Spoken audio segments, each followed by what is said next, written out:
How to convert entire ChatGPT conversation into PDF file in phone.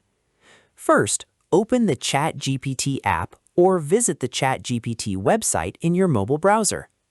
Then, open the conversation you want to save as a PDF. Next, tap the three-dot icon in the top right corner, then select Share. From the Share menu, tap Print to open the print preview screen. If you don't see the print option right away, tap More to find it.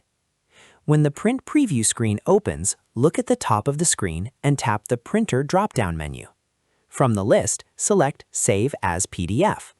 You can also adjust the page size, orientation, or number of pages if needed. Once everything looks good, tap Save. Choose the folder where you want to store the file, then tap Save again. That's it. Your entire ChatGPT conversation is now saved as a PDF file on your phone, and you can view it anytime, share it with others, or print it whenever you need.